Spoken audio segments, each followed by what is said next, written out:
આ પૃથ્વી ઉપર મનુષ્ય એકલાનો જ હક હોય તેવી રીતે મનુષ્ય પોતાની સત્તા સ્થાપી રહ્યો છે।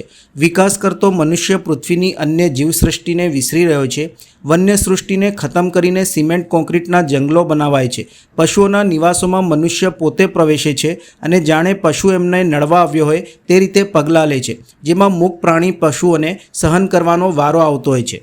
મળતી માહિતી મુજબ એકતાનગર ખાતે છેલ્લા ઘણા સમયથી સ્ટેચ્યુ ઓફ યુનિટી ખાતેના મુખ્ય માર્ગ ઉપર ફરતા પશુઓને પકડવાની કામગીરી ચાલી રહી છે, જેઓને પકડીને કેટલ શેડ ખાતે પૂરવામાં આવે છે, તેમજ તેઓના ઘાસચારા તેમજ પાણીની વ્યવસ્થા તથા અન્ય સુવિધાને લઈને લાખો રૂપિયાના બિલ પણ દર મહિને પ્રસાર થતા હોય છે। પરંતુ મહત્વની બાબત એ છે કે હાલ ચોમાસાની ઋતુમાં આ મૂંગા પશુઓની દયનીય સ્થિતિ જોવા મળી રહી છે। તેઓને પૂરતા પ્રમાણમાં ઘાસચારો પણ આપવામાં આવતો નથી, તેમજ આ પશુઓ માટે પાણીની સુવિધા માટે નાના ટબની વ્યવસ્થા કરવામાં આવી છે, જેમાં પણ જીવજંતુઓ જોવા મળી રહ્યા છે। તેમજ આ ટબમાં પાણી ભરવા માટે એકતાનગર ખાતે પાણીની પાઇપલાઇનમાંથી રસ્તા ઉપર ખાડા ખોદીને સાદી પાઇપ મેઇન પાઇપની સાથે લાઇનમાં જોડી પાણી પૂરું પાડવામાં આવી રહ્યું છે, જે કાયદેસર છે કે ગેરકાયદેસર તેવા પ્રશ્નો પણ ઉપસ્થિત થયા છે।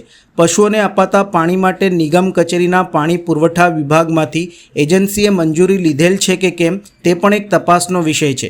જાણવા મળેલ છે કે આ યોજનાથી મૂંગા પશુઓ હેરાન થઈ રહ્યા છે અને માત્ર અધિકારીઓના ખિસ્સા ગરમ થઈ રહ્યા છે।